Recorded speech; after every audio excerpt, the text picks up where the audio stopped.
Over the centuries, the Church has identified certain ways of behaving that are destructive.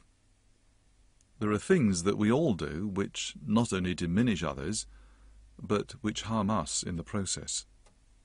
Ultimately, if we get locked into acting in these ways, we end up destroying relationships. It's why they're called deadly sins. The term comes from the Bible.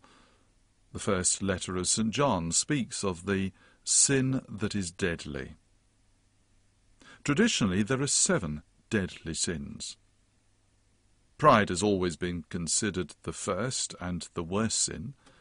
It's said that it was pride that prompted Adam to disobey God and pick the fruit of the tree of the knowledge of good and evil.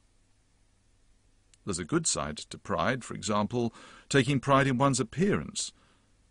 Not to do so may be a sign of poor self-esteem. But pride becomes deadly when it leads us to think that we're better than others and always right. The sin of greed alerts us to the danger of never being content. We fail to recognize the good things that we enjoy, and when we get what we're aiming for, we don't get happier. We just want more. Then there is lust, the sin everyone remembers. Sloth, the one that everyone forgets. And gluttony, the one we all enjoy. Finally, this ancient wisdom names 2 things that can be particularly destructive: anger and envy. We call them deadly sins, but they are better termed deadly motives. Taken together, they form a guide to help us untangle our desires. They help us identify the good from the not-so-good, and to spot what is destructive before too much damage is done.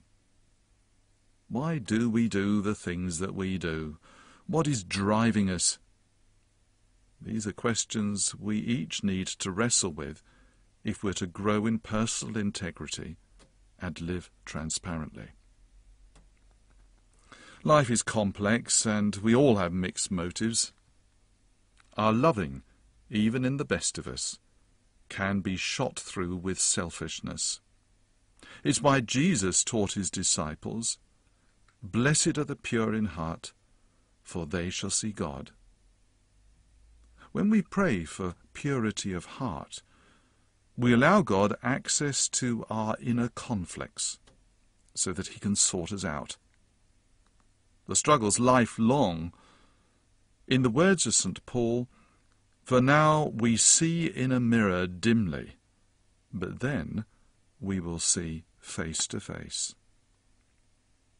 We are sustained not only by God's grace, but by the prospect that one day we shall see God face to face. Seeing God is our final destination, our ultimate happiness, our spiritual homecoming. It will also be a day of reckoning for humankind, because before God there is total transparency. Again, in the words of Paul, God will bring to light things now hidden in darkness and disclose the secret purposes of the heart.